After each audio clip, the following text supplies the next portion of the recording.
Hello, Michael Albert here.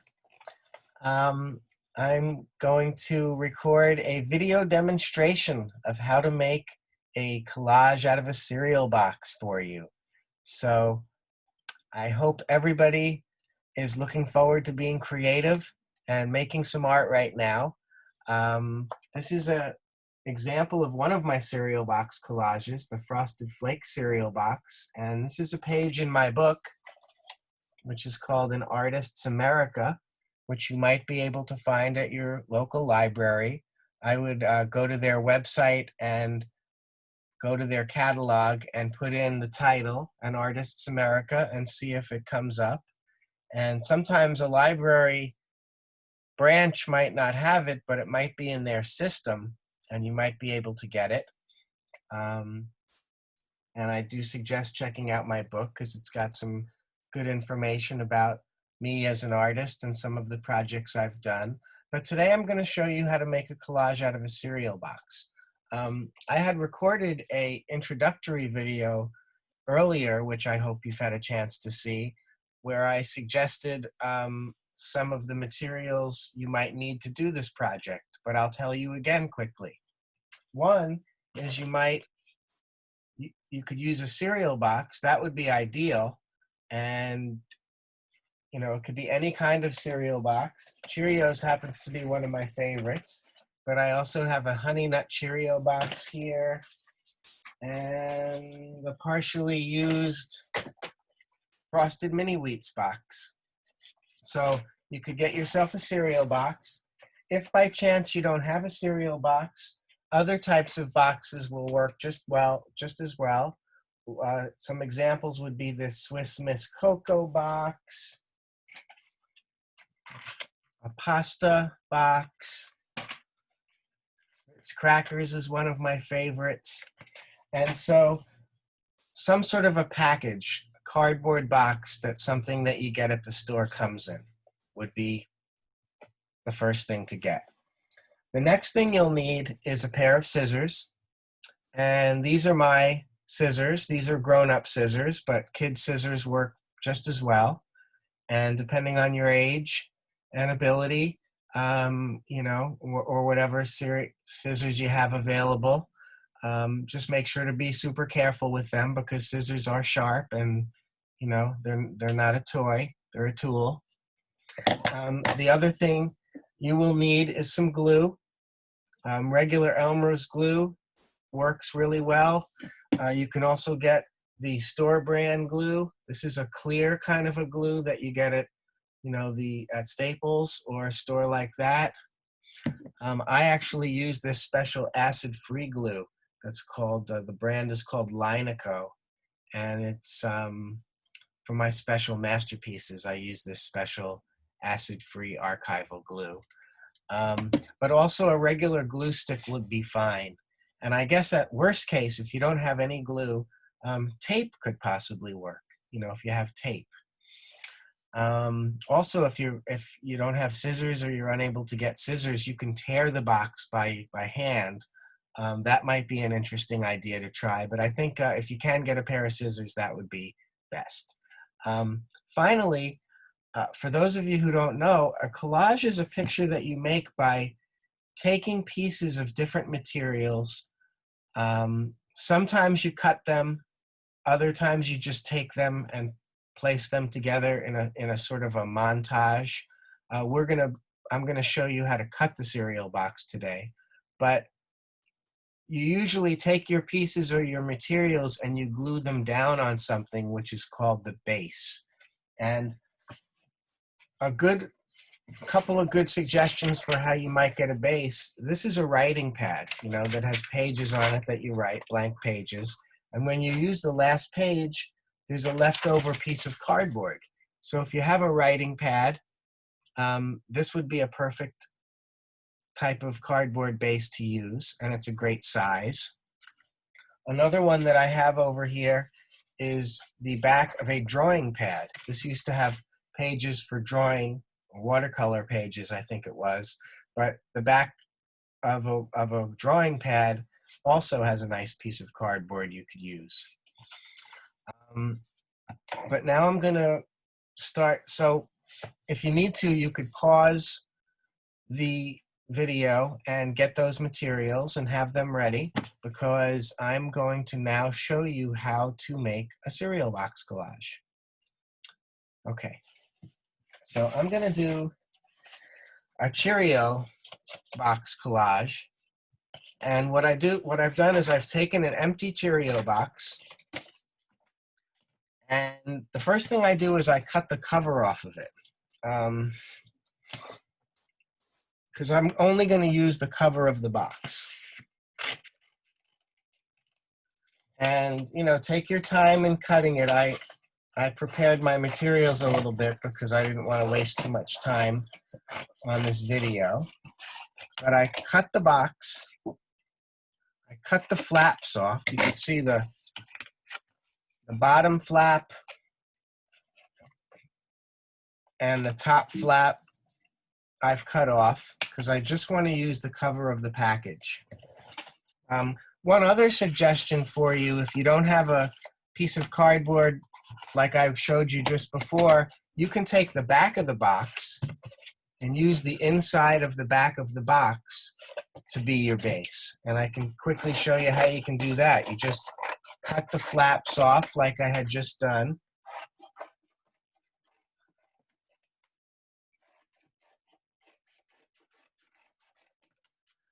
Cutting takes a lot of practice, and I've had a lot of practice, so I do it pretty quickly. But so you can see this is the back of the box, and if you use the inside of the back of the box, this is a perfect size as well.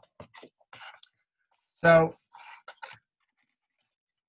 what I like to do is, I had this idea years ago where I would just take a box that we all know.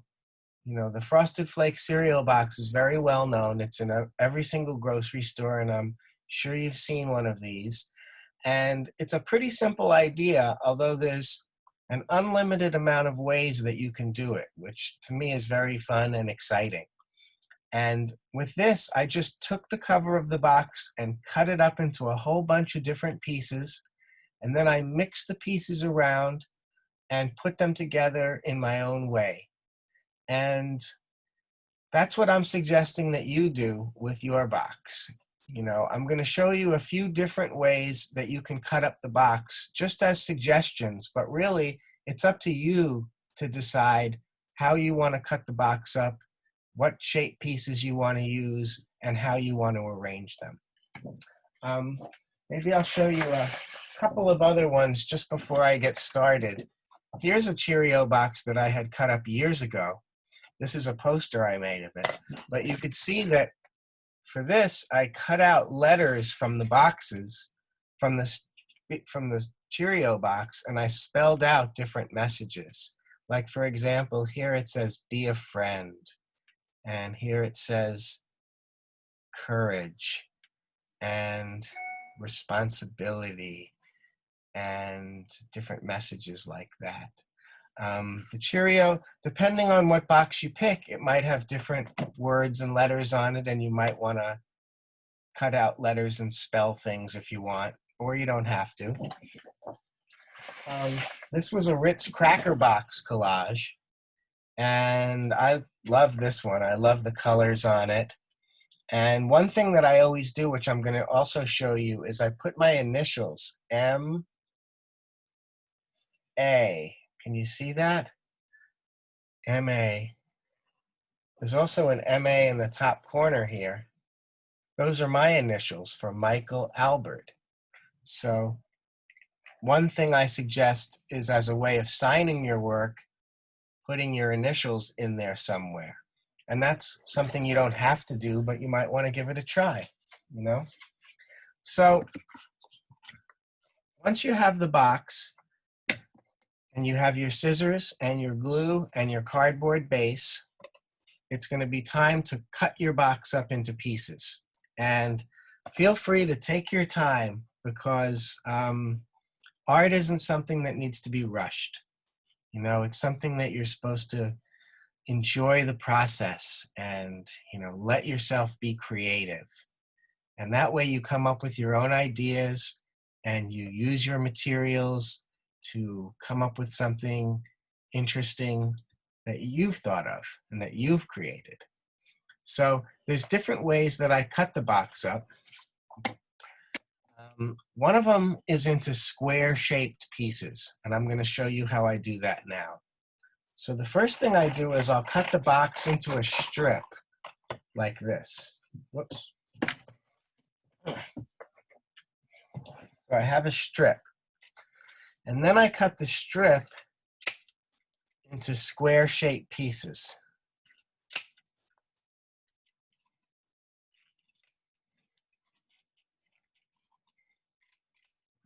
You could even make a thinner strip to make smaller squares.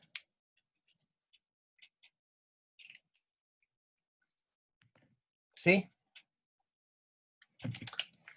Another thing you can do is cut the box into a strip again and cut smaller rectangular pieces, see?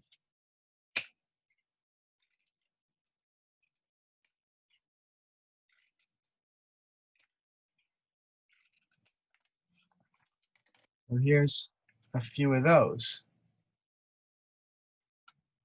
Another way I like to cut the box up is into what I call random angles, just random triangular type pieces. And you can just cut the box any way you like and cut it into a lot of random shaped pieces.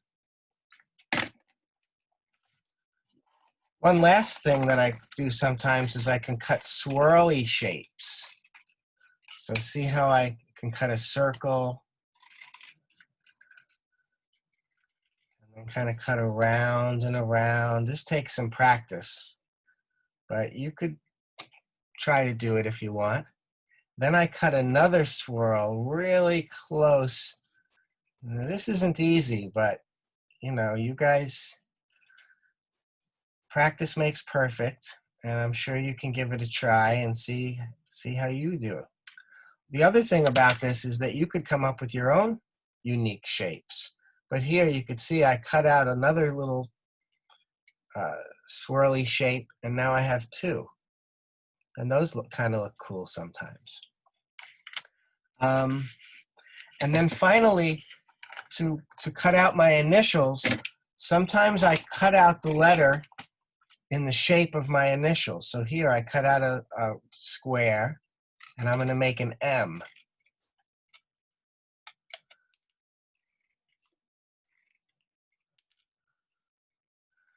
And I have done this quite a bit, so I'm pretty good at it. But the other thing that you can do is, let's say you wanted to make a J. Right? Let's say your name started with a J. You could cut a piece like this, and then on the back of it, write a J, and then cut around that to form your letter. So that's another way to try it. I actually, to recap, I had done this before just to show you some examples of the shaped pieces that you could use. So here, these are the little random angle pieces, just triangles and pointy little pieces of all shapes and sizes. Then over here are some of the square shaped pieces that I cut out. Over here are some of these strips type pieces where I cut it into a strip and then into thinner slivers. And then down here, whoops, is an MA that I cut out of the box. And sometimes you can find the letters on the box. These orange pieces came from this box I showed before. Let's see, where is it? This Frosted Mini Wheats box. You can see I cut out the M and the A to have my MA from letters that already appeared on the box. And the idea would be to just fill the entire cardboard base with pieces arranged any way you like. So that's the first project for you. I Hope you have fun doing it. Don't get frustrated. You know, it takes practice to be able to cut. And when you glue things down, be very careful. I always put glue on each piece. Here, I'll show you quickly a little demonstration about the glue. So here's a triangular piece that I just cut. And I'm going to use this clear glue from Staples. I just put a little bit of the glue on the piece. I always use my finger and spread the glue around. I don't want to have too much glue or too little because then it won't stick. And then I take it and I place it where I want it to be and press it down and hold it for a second, and there it is. So I never just put lots of glue on the board and stick pieces into it because that gets very gooey. It doesn't dry fast, and it makes a mess and it wastes glue. So try to put glue even on the small pieces, a little dab, and use your finger or the edge of the bottle you can to kind of spread the glue around, and then place the piece where you want it to be and hold it down. And I hope you enjoy doing this project. Maybe you could take pictures of your finished project and send it to your librarian or teacher. And the most important thing is to have fun doing it, okay? So thanks so much for listening to me, and have fun, be creative, and take care. All right, I'll catch you soon. I'm going to record a couple of other videos, and if you like doing this project, maybe you'll want to try another one of these projects as well. Okay, signing off. Michael Alpert in New York. Goodbye. I gotta get out of this.